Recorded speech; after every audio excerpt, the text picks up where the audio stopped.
Welcome everybody to the TV Toastmasters meeting for July 5th, Thursday evening in Anderson Community Center. Tonight we've got a full agenda, several speakers, some table topics, some evaluators, all the good stuff we do as a club. We also have just done our officer elections, and new officers for the year are myself as president. Veronica Sanford will be our VP of Ed. Dave Delahunty will be our VP of Membership. Suzanne Wittrock will be our VP of PR. Carol is our Secretary and Treasurer, and I'll fill in for the Sergeant at Arms as well. With that in mind, your agenda will show you, for those who have not been to officer training yet for this season, and by season I mean half of the year. We've got some in the spring, we've got some in the fall. There's a couple listed here if you want to work in this area. Thursday, July 26th at Amelia, and that still has to be confirmed. That should be at Modern Insurance, okay? And then August 8th is at City Financial in Fairfield. There's still some south and north as well as. There's Dayton, there's Columbus, there's Florence, so I may send an email out reminder with some of these as well. Toastmasters International Conference is August 22nd through 25th. Phil Barth will compete in round one of the semifinals, which is on Thursday, if I'm not mistaken. Yes. And then the finals, because we know he's going to win the semifinals, will be on Saturday that weekend as well, in Chicago. All right, I'll also take the Toastmaster role for the meeting. And we're going to start out with some of the roles. Our first role will be Word of the Day. I'll counter grammarian with Carol Cormelink. Carol, would you like to come up and introduce? Thank you, Mr. Toastmaster, fellow Toastmasters, and our unseen welcome guest.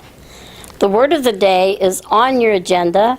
Then I don't have to print it out for you. I just tell you about it. It's commitment. It's a noun. This is a pledge, a promise, or an obligation. And in Toastmasters, failing to keep your commitment to speak is a lost opportunity, a non-renewable resource.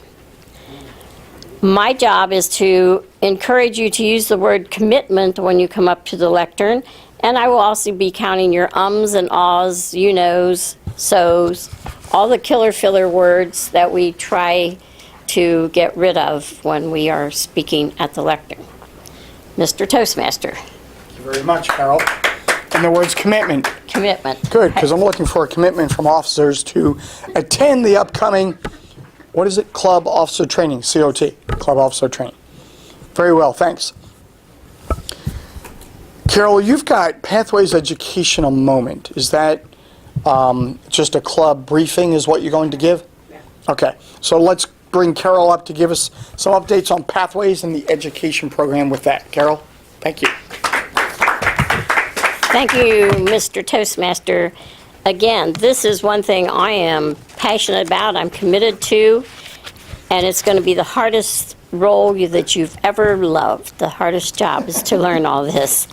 There are 10 paths and pathways, and each of us is to pick out the path we want to start on, and I'm not a reader, so I thought, well, I've been in Toastmasters 22 years, I'll pick visionary communication, because I thought that was, when you speak, people will be able to visualize what you're saying. That is not visionary communication. Visionary communication is to build leadership skills to help people with the vision of what the goals and things are. That's what that is. So each one of these, I have a book up here if you haven't chosen yours yet, and you can look and see what it is. First, you master the fundamentals. You do 4 icebreaker speeches. Then you learn your style, your leadership style. When I did my leadership style, I found out there's 8 types of leadership. I didn't know that. So when they asked me to do communication style, well, I don't know how many communication styles they have. So I had to read that, and now I'm working in that. And then you'll have, I already did that. Introduction to Toastmaster Mentoring. Once this gets underway, we won't be able to just say, I want to be a mentor for someone. you'll have to be certified to be a mentor, but that's probably 2 years down the line. And then you have building your skills, and there's increasing knowledge is next, 3, and you choose 2 of the 8 or 10 that are listed, or 13. Building skills, managing change, you have 4 electives and you choose 1, and then demonstrating expertise on level 5, you choose 1 of those. And they're all the same, except the content of the project is different, depending on which pathways that you're in. And what I want to know is, what do you need to know to encourage you to sign up for pathways? So you can tell me afterwards, since there's only one person that isn't signed up for pathways right now. And that is my goal. I'm helping. Veronica is too busy to tackle Vice President Education and Base Camp Manager. So I said we didn't want to lose her as Vice President Education, so I said I would do the Base Camp Manager.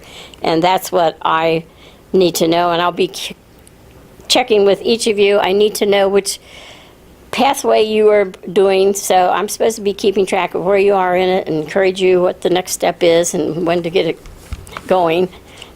So afterwards, if you will let me know which pathway you're on, and I would appreciate it so I can help you go through pathways. I love it, and as I said, it's the hardest job you will ever love, learning pathways. Mr. Toastmaster. Thank you, Carol, for that explanation. I noticed in one of your last sentences in your introduction, it says, my goal as Base Camp Manager is for every member of TV Toastmasters to be in the NOW, NOW Pathways program. What is that, the NOW? That means that was old stuff during the CC manuals. Oh, so it's like current. Yeah. It doesn't stand for something like Oh, no. New Order of the World Path. Okay. No, this is So it's not be in the now. Okay, be current. This is not being on the old fashioned. This is getting active in the new. Thank you. Thank you very much. So we're going to turn to our portion of the meeting that has to do with extemporaneous, spell that please, just kidding, or impromptu speaking. And that's a very important skill in our lives, whether we're talking to coworkers, our boss's boss, family members, people at the 7-Eleven, whoever. Quite often you run into a question that you've got to really be on your toes to answer. So this is good practice for us. To run this portion of Table Topics, we'll have Dave Delahunty come up as Table Topics Master. Dave?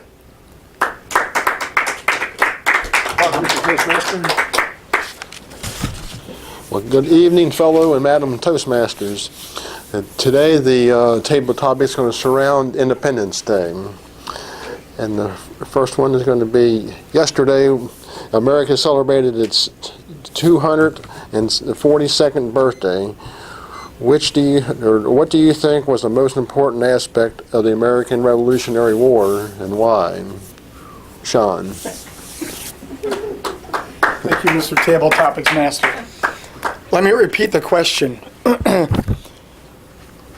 What was the most important aspect of the American Revolutionary War, and why?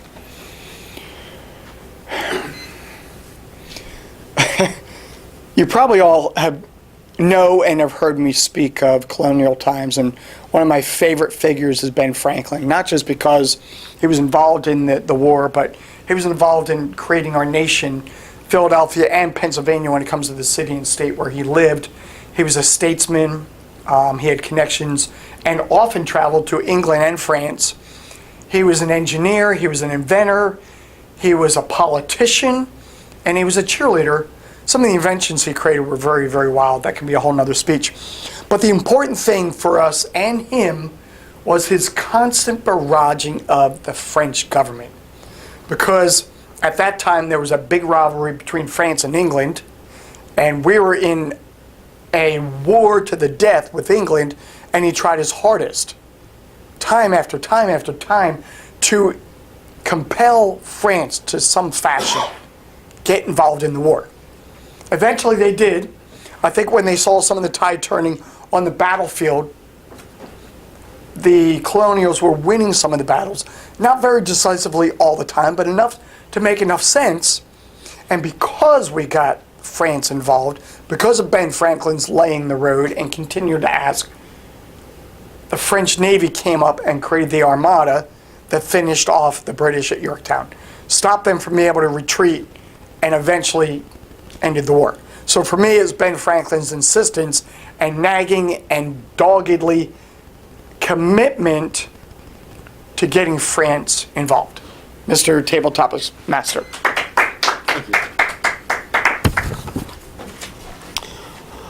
Of the 56 signers of the Declaration of Independence, which signer do you think was the most influential or committed, and why? We'll have Carol come up.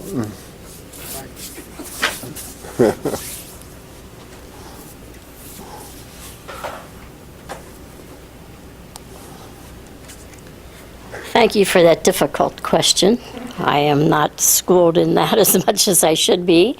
I think that these men risked their lives signing the Declaration of Independence, and so I think that was pretty courageous of them. Ben Franklin, Thomas Jefferson was another. He's probably the one that I'm most familiar with in signing the Declaration of Independence, and I don't know how many meetings they had that were in secret or what they did, but I thought he was Ben Franklin, and I wish I could think of something that was pertinent that he said to commit to signing the Declaration of Independence. The one thing that I do know is that when they asked Betsy Ross, they went to her drapery shop and asked her to design the flag for the 13 colonies. They wanted a 6-pointed star, and she said, General Washington, don't you realize we're in a war and fabric is scarce? And with one snip of the scissors, she showed them how she could make a perfect 5-pointed star and say fabric. So that's how we came to have a 5-pointed star on our American flag instead of the 6-pointed flag.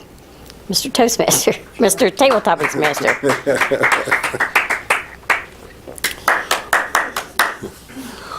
What is your favorite Independence Day activity and why? Suzanne.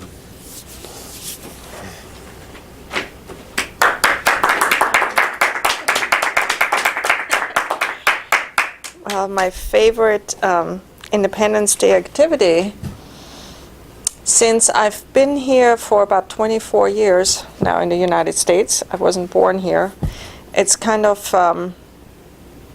it was always going to the festivals. That was always one of my favorite activities, to go out there and usually listen to a live concert and the fireworks, of course. But I have to say, last night was the first time since I've been in the United States that I didn't do anything. I felt like I just didn't want to, it was the heat, and then I was very tired because I've worked a lot lately. And I felt like I can have the freedom to not go anywhere. I don't have to be out there. I don't have to party with other people. I can just stay at home. And I heard the fireworks, and I was happy that people were out there having fun. And I was thinking of them, that they were doing what I used to think was a great time, being out there having a picnic and enjoying a concert. And I was just absolutely happily content that I didn't have to have the commitment to go and be with all these other people. So we'll see what next year brings. Thank you.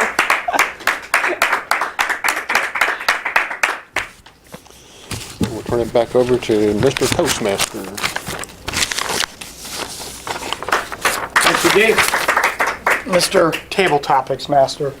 I don't know if you realize, but I found this today. This building and a lot of what we have, we good? Disconnected? We good? This building, a lot of what's downstairs, across the hall, and in the corner are historic spots. There's a, I think it's more of a natural history in the corner, but across the hall are printed plaque copies of the Declaration, the Constitution, the Bill of Rights, and even some of the British documents that we based our Constitution off. So for some of the information we just shared, if you're at all interested, it's about a 5-minute trip to go against that wall and just read through some of that. I just happened to find it today, so you and I must be on the same wavelength with the theme for today. We're now going to move on to our speaking portion of the meeting, and we've got two speakers lined up for today. One is going through the Competent Communicator Manual. The other is going through practicing a speech for competition at International Speech Contest. Suzanne Wittrock will be speaking to us from Project 4 in the Competent Communicator, and her title is Three Letters. Three Letters, Suzanne Wittrock. Thank you.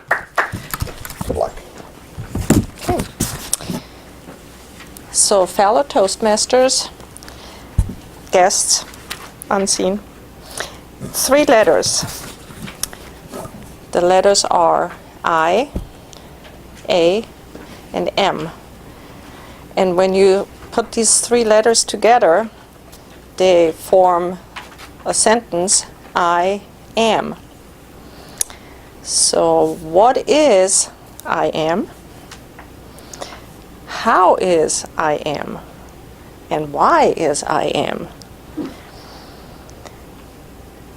If you think about, just think about what comes to your mind when you think about I am. What pops into your head? How does it feel? And why do you feel this way? I am. So I want to do a test, or not really a test, but kind of like a little project. I will give you 30 seconds to think about I am and what comes to your mind when you think about that. So if everybody is ready, the 30 seconds are starting now. All right, 33 seconds. That was a commitment of just sitting there and thinking about I am. So how did that feel? Did it feel like a long time? Or did it feel like a short time? How did it make you feel? Did it make you feel anxious, sad, happy? Here is the thing about I am. Whatever I put behind the words I am defines how I show up next. I heard that sentence not too long ago. Somebody said it, and I mean, I've known about it before, but for some reason it really stuck in my head. I am sad. I am frustrated. I am worried. I am happy. I am smart. I am joyful. Whatever it is you put there, it defines what your next step will be, how your day will be, maybe even how your week will be. It's such a interesting thing just to have these few letters, I am, and then it changes your whole daily process. Especially in a world where we are told who we are or who we are supposed to be, right? We have social media, we have billboards, we have television ads, and we have very good family members and friends that tell us who we are or who we are supposed to be. And usually we follow that. But the question is, how do you see yourself? What feeling comes up when you say or think some things about yourself that make you feel whatever you feel? It could make you feel like heaven, or it could make you feel like hell, or anything in between. We can go either way, right? So I'd like to challenge you maybe to a commitment of sitting and meditating about how, just sit in the silence and let your thoughts take form of I am. What really comes to mind? If you don't have all this chatter from other people telling you who you're supposed to be. What do you really believe about yourself? How does it make you feel? If it's a positive feeling, that's great. If it's a negative feeling, you have the power to change your mind about the way you feel. You might want to read a motivational book. Maybe you want to listen to a speaker, or maybe even get help from a life coach. I'd like to end this speech with a quote. Happiness is when you feel good about yourself without feeling the need for anyone else's approval. I am finished with this speech. Thank you. Nice job, Suzanne. Thank you. Timer, can we have a minute to finish up some of the evaluation, please? Next, we're going to have Phil Barth come up and speak to us about, oh my gosh. Title of Phil Barth's speech. Should have known this. She spoke it today. Act Your Age. Phil will bring us one of his international speech competition speeches and share with us many things about Act Your Age and how it challenges us. I believe he's given a sheet for evaluation to everybody in the room. He wants us to do a round robin evaluation and give verbal evaluation when he's completed. So I'm going to bring up Phil, Act Your Age. Anything else? Yeah, before we start, this is the speech I will be giving in Chicago. So references to Chicago saying you can do this today is because we will be in Chicago. So Good point. don't sit there and go, well, wait a minute, we're not anywhere near that place, because it's practiced as if we're in the semifinals in Chicago. Great point. Appreciate you sharing that. Act Your Age, Phil Barth. Again.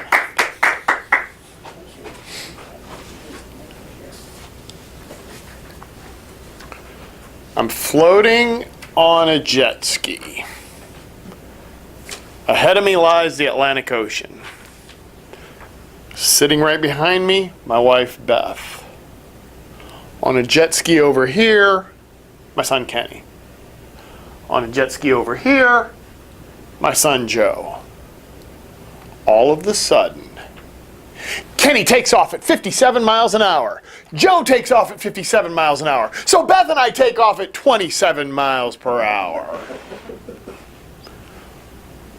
What makes us old? Is it the number of times we travel around the sun?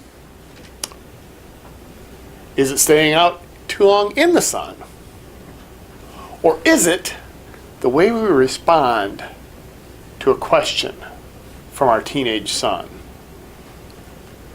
Earlier that day, I was standing on the beach with my wife when my son Kenny came up and said, "Mom, Dad, can we rent jet skis?" I thought, jet skis? No! That's something I would have done years ago. Come on, I'm 50 now. Have you ever had a moment where you say, uh-oh, I just became my parents? That was my dad's favorite line. Growing up, anytime we wanted to do something fun, something wild, something crazy, something a little dangerous, Dad would say, "Well, I'm 50 now. You go on without me." But then I remembered something my dad said when I turned 45. "Phil, growing up, how many times did I say, 'Phil Barth, act your age'? Well, you still don't. But that's a good thing. Phil, you have this inner teenager to you. I wish I was more like that." I thought, if Dad were 50 again, would he ride a jet ski? But it's not that easy. Because on the one hand, I want to have fun. On the other hand, I want to live to 51. And as I'm having this internal debate, I suddenly hear a voice. It's my wife. She says, "Well, jet skis, that sounds like fun. What do you think, Phil?" Well, I think it's one thing to act old in front of my kids. They expect it. But to act old in front of my wife? I think not. I said, jet skis? Well, sure. And on the way to the jet ski rental place, I talked myself into, this will be fun. I could be young again. Got there and I paid for the jet ski, and then I actually saw the jet ski I was going to be riding on. And I said, oh, I'm 50. Bob said, and you go on without me. But before I said it, I read something on a sign on the wall. I said, you know what? I'm doing this, and I'm doing it now. Have you ever read something that inspired you to take massive action? I will never forget that sign. No refunds. So I'm on a jet ski, and I'm tearing it up at 27 miles an hour. And even at 27, I'm bouncing around saying, why? Salt water splashing my mouth and my eyes. I'm going to die. Behind me, my wife is holding on for dear life. I can feel her body pressed up against me in a giant hug. And I say, this isn't all bad. So I accelerate up to 28. And a couple minutes later, I slow down to take a break. And as I'm taking the break, I suddenly think, I thought I'd have fun, but it's not happening. In fact, I feel old. Could it be I'm old? And about that time, my son Kenny comes up on a jet ski, splashes a little water on me and says, hey, old man, want a race? Who you calling old? The inner teenager takes over and I take off. And something interesting happened. The faster I went, the smoother the ride got, and the younger I felt. When I got up to 40, I felt like I was 30. When I got up to 45, 20. 50, 15. I'm telling you, if I'd gone much faster, I probably would have needed diapers. And I remember as the speedometer closed in on 60 miles an hour, I said, I'm having fun, and I'm feeling young. I need to thank Kenny for this, if I ever catch up to him. Oh, come on. I lost the race. But is that really important? Of course, I'm a man. But I did learn something really important that day. You see, I always thought, as I got older, I needed to slow down and act my age. It turned out that slowing down and acting my age was making me older. What about you? Have you been acting your age? Well, don't. You have the opportunity today. You have the opportunity today to defy your age and do something young. Go to the Navy Pier and ride the Ferris wheel. Slide underneath the beam and make faces. Go up to the Willis Tower, get on the 97th floor and step out on that glass platform and look down. Or not, it's up to you. You see, when you refuse to act your age, you experience more. When you refuse to act your age, you laugh more. And when you refuse to act your age, you live more. Life comes with no refunds, but you won't need a refund if you simply refuse to act your age. Good job, Phil. Thank you. Thanks. Timer, if we can have 1 minute to finish up evaluations. Okay, now we get to move to the evaluation portion of the meeting. And to lead us there will be Phil Barth, our general evaluator. Phil? Thank you, sir. So as general evaluator, I will be bringing up the various evaluators for the speeches, and then I will provide evaluations for everything that has not yet been evaluated. Our first evaluator, we're going to bring Sean right back up, and he will evaluate Suzanne's speech. Sean.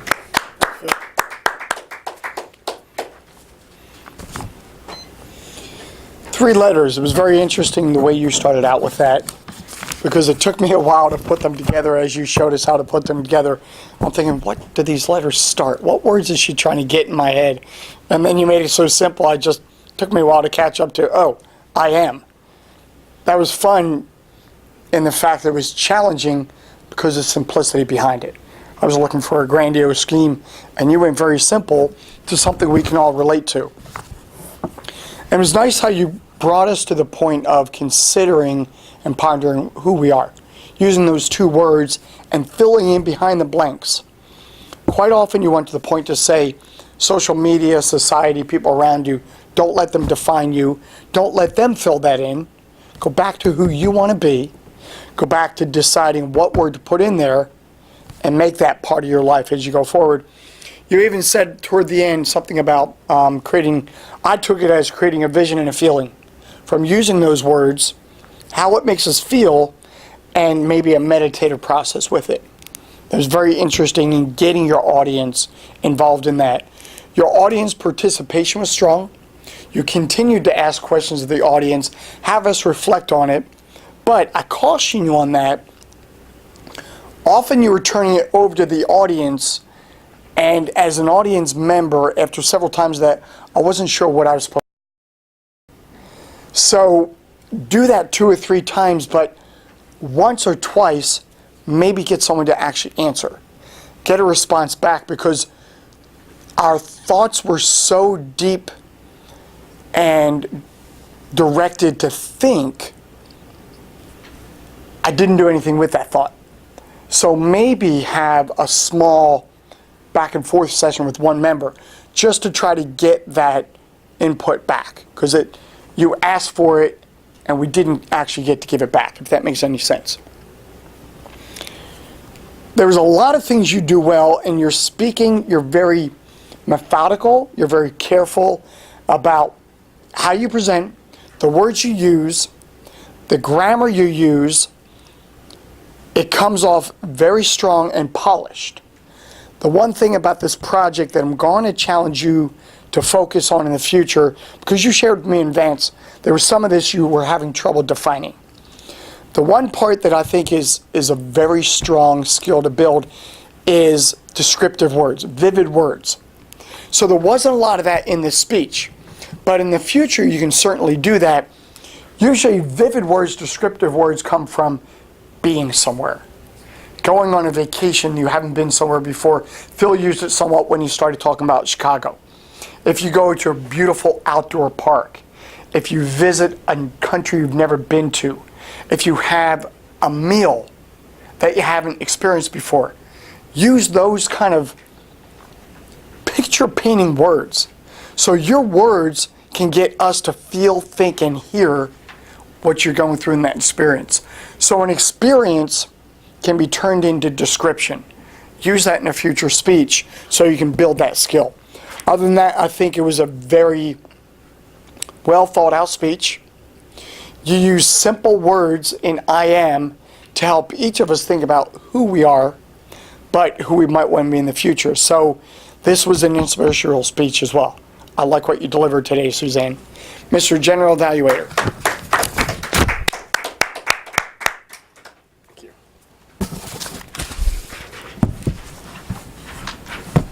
Next, we will have the round robin evaluation for Phil Barth's speech. I'm going to pass on the evaluation. I wrote myself a few notes at the end, but we can go in any order. Do you want the evaluators to come up here, or will they pick up fine from their seats? I think since it's so informal, we can all sit here and just give you feedback. That sounds good. And you're standing there kind of taking it, or you can sit if you wish. Well, then it'd be blank space. What, you want me to sit? Okay. I thought the thumbs up was, yeah, go sit down, but it means, stand up. All right. I'll try not to make, got it. Okay, I'll try not to make faces on camera when you give me the feedback. All right, Sean, I'm going to start with you. All right. Phil, I did see the speech earlier today, and I might have seen it much further in the past, but I don't remember that. I gave you some feedback, and I have to say you made the changes. Your transitions and pauses between the sections are much more pronounced tonight. So you did put that into effect where I was able to follow the different sections and know here comes a different area we're going to turn into without you just overflowing into it. That was a really good change there. One of the things I think you changed, and I really enjoyed, was the glass platform. You gave us a visual exactly what it would be like stepping out onto a glass platform, dozens of feet in the air, and looking down. That really helped us put us in that moment, in that position. I don't want to take too many points because other people have to go through. Something else that you did change I really enjoyed was your lead up to the sign. I felt in this speech you presented today, there was much more humor to it. You gave much more detail on what that sign was, and even gave us insight into the impact on your decision. So your use of working the sign of no refunds into the speech, good humor, good insight to how it affected your speech. I'm going to stop there and let Carol pick up some of her insight. One of the things that I thought was good was your body language when you were floating on the jet ski. I thought that was really good. And you had good pauses to allow us to visualize what you were saying. And I really liked when you said about that there was no refund on the jet ski, when you, the pauses that led up to that. I thought that was a good twist that no, because didn't sound like that's what you were going to say, but it was. And then your rhymes I like, why, and thought you were going to die. And I can't remember, there was another rhyme that I liked on fun, but I can't remember what you I want to have fun, but I want to make it to 51. 51, yeah, fun, 51. Yeah, I like that. And I don't know, I had funny needing, whatever that is.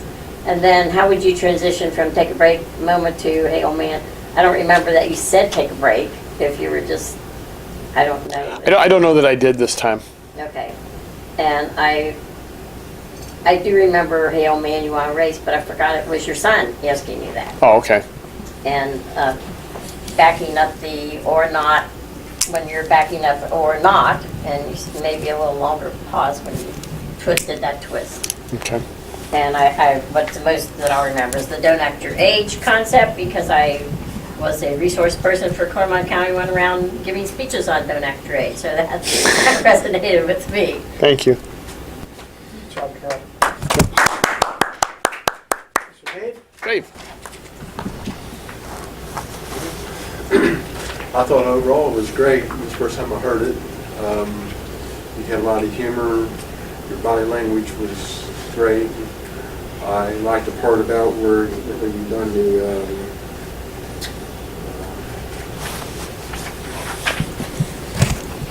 you want the old man, you want the race. I thought that's kind of neat how you acted that out with coming up with the ski jet. Your son come up with the ski jet and turning into you, splashing you with the water, and calling you old man as a, not as being disrespectful, but as a, a joke. And I thought that was great. And which part would I remember the most? I think that would probably be the part I liked the best, was that part here, the Jetson coming in.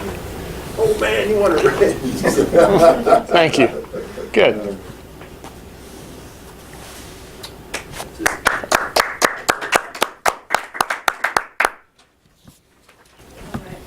So yeah, this is the first time I ever heard this speech too. I like the whole idea and concept about it.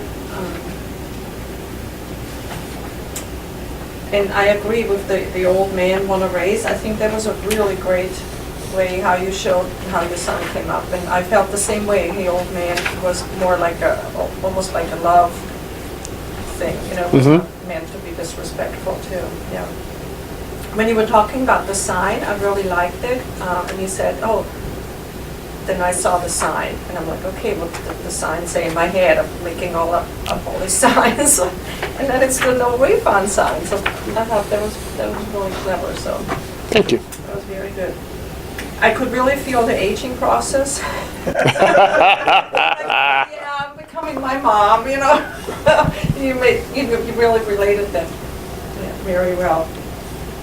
the last sentence, whatever the last sentence was, could be a little bit louder. It was Okay. almost like you were doing all this and all of a sudden it went way down. Okay. It didn't really stay in my head. I think that, it's just because it's the last sentence, it shouldn't be quiet. Right. Yeah. Okay. And I really like the comparison that you did when you were going on the jet skis. Like the faster you went, the younger you became. I think that was a great way of showing that and a fun way of doing that. Yep. So it was pretty nice and yeah, good luck. Thank you. Thank you. Do you have anything? Yeah. Absolutely. Good. Hit me. Well, the introduction, I love the introduction because it was nice and mild at first.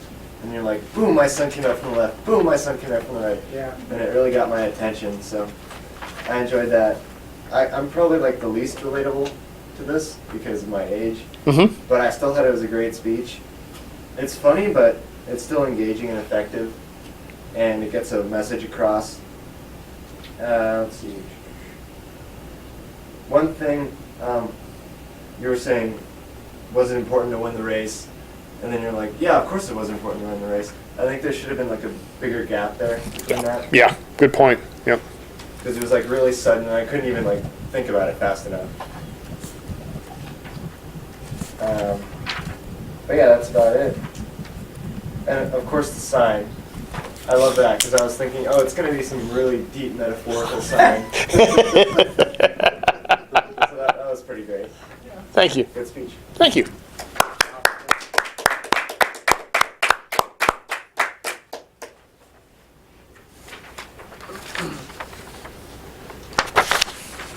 Well, I am committed to continuing to improve it.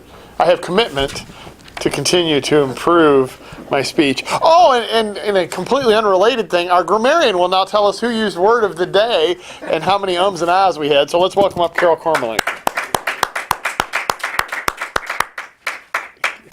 Thank you, Mr. General Evaluator. I will try to read my notes. I find it's easier if I just put it by the person who's doing it. So as President Sean, you did 3 words of the day.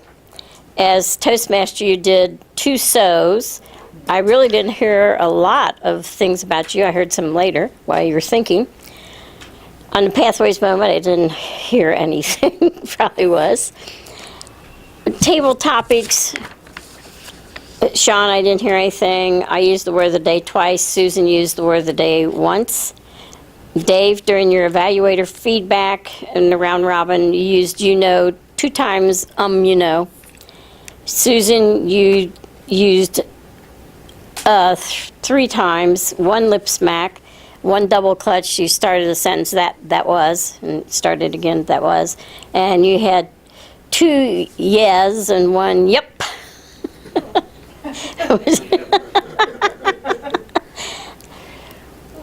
And Andrew, you had funny butt. When you said it was funny butt, you put a butt in there that you didn't have to. And you had 1 like and 1 and for your age. That's fantastic. I really applaud you for that. Let's see if there was anything else. I think that's on your speech, Suzanne. You had 1 like and 2 so's. That was all I heard on that. Overall, I thought we did a really good job on keeping our grammar underway there, keeping control of our grammar a little better, and I thank you.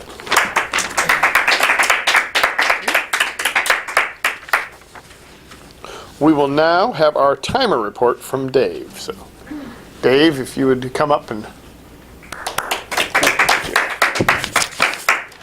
Our time for our speeches tonight, the table topics was Sean. He 1 minute and 47 seconds, so he was within 13 seconds. And these were 2-minute speeches. Carol was 1 minute and 30 seconds. She was within 30 seconds. And Suzanne had 1 minute and 28 seconds. She was within 32 seconds. And speaker number 1 was Suzanne with her time was 4 to 7 minutes, and she came in at 5 minutes and 50 seconds, and that was within 1 minute and 10 seconds. Phil was a 5 to 7 minute speech, and his was 6:29, and he came within 31 seconds. And the evaluation for Suzanne was Sean, and he had 3 minutes and 47 seconds, and he was over by 17. Now, was that supposed to be on the evaluation? That's a 3 minute, right? Or is that 4 minutes? I think you're pointing something out that we don't always focus on, but I want to make it clear. On every part of our timing, everyone's given a 30-second grace. Mm-hmm. So Phil could have done 7 minutes and 29 seconds, been fine speaking-wise, as well as Suzanne. On evaluations, you can go 3 minutes and 30 seconds, so I wasn't within no matter what. But on tabletop, same thing. You can go 2 minutes and 30 seconds, 29 seconds still be counted as on time. So there's a 30-second grace period we always try to keep. Now, do you factor that in the time too when you do this? Or? You do, because speaking, you can go to a competition and have that 30-second buffer. Evaluation, same thing. You can go to competition and have that 30-second buffer. So we try to give that feedback based on what a competition would look like. And you So hit keep it that to in mind. 30, just not 31. You still Yeah. hit 30, but not at 31, you're disqualified. You're right. At 7 minutes and 30, you're still on time. Okay. 7 minutes and 31 seconds, you're not on time anymore. And 4 Okay. minutes and 30 seconds, you're on time. Okay. Does that help? Yeah. Yeah. Mhm. Okay. Okay. We may not have covered that before, to be honest with you. Well, we did last time, and you told me 30 seconds, so I didn't know Yeah, if so that 30 was. seconds to any number that we say the speech should be in at 30 seconds at the end, and people are still qualified if they fall within that extra 30. Okay. I might have explained it differently before. Okay. Okay. Mr. Toastmaster.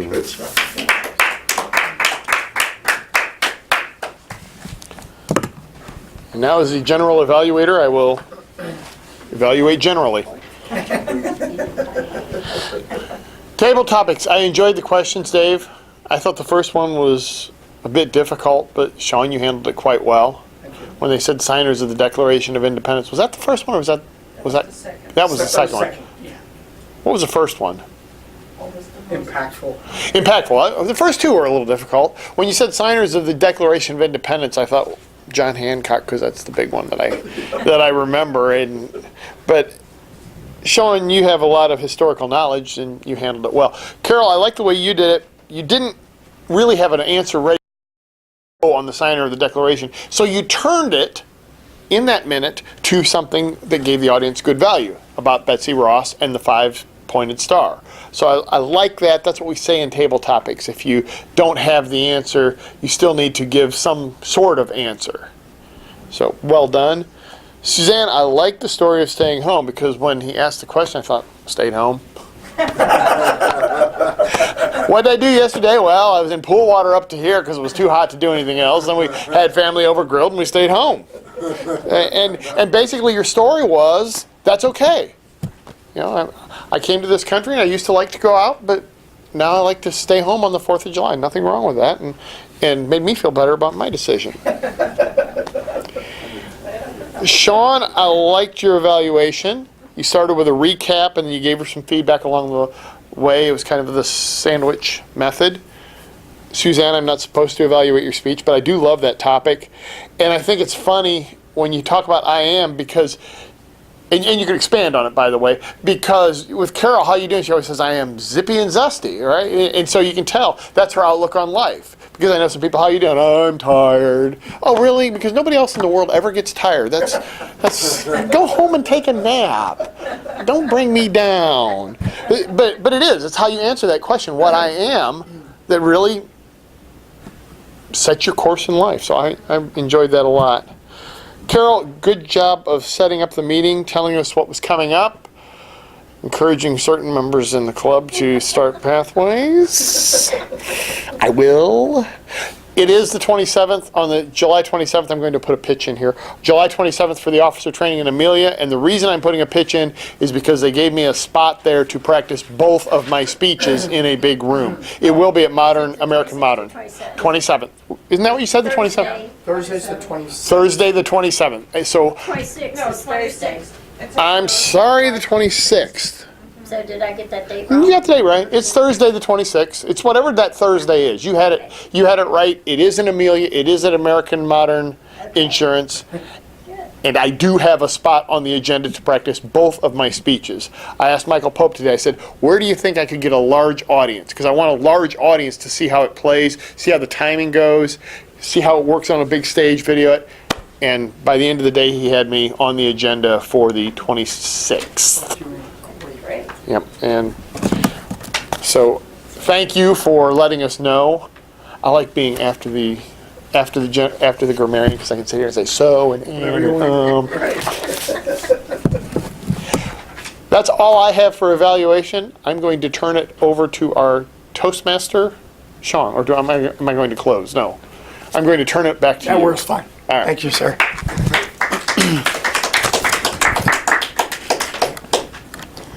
Who's going to be here Saturday, July 21st in the upstairs? Are we still upstairs? Right? Okay. Because we've got a sign-up sheet, and we'd love to see some names on it. We're going to pass this around and allow people to put names on it.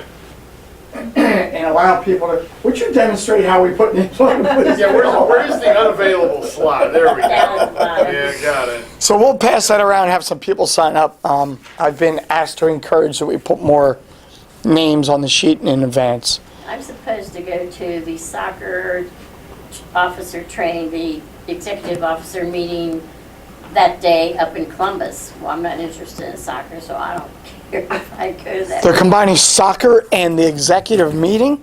Yeah, that's where our next, the executive officer meeting is going to be in Gotcha. Columbus at the soccer place. But you're coming to our meeting here. Boy, I said, I can't miss my meeting. We got to keep this alive. We don't want this close to die. It won't. It won't. We're moving. I think that's all we've got to discuss in today's meeting. Like I said, I'm going to send information out to the officers on A, the officer training coming up, and B, I'd like to have an officers meeting before our Saturday morning meeting, so we're going to try to meet at 9 a.m. on the 21st. So we 9 can a.m. actually start looking at what we're doing this year as a club. Great. I think that's all I've got. Did I miss anything, or is there any points somebody wants to bring up at this time? So no? Then we're adjourned? Did everyone get their manuals? Huh? Did everyone get their officer manuals? Sure. Thanks for asking.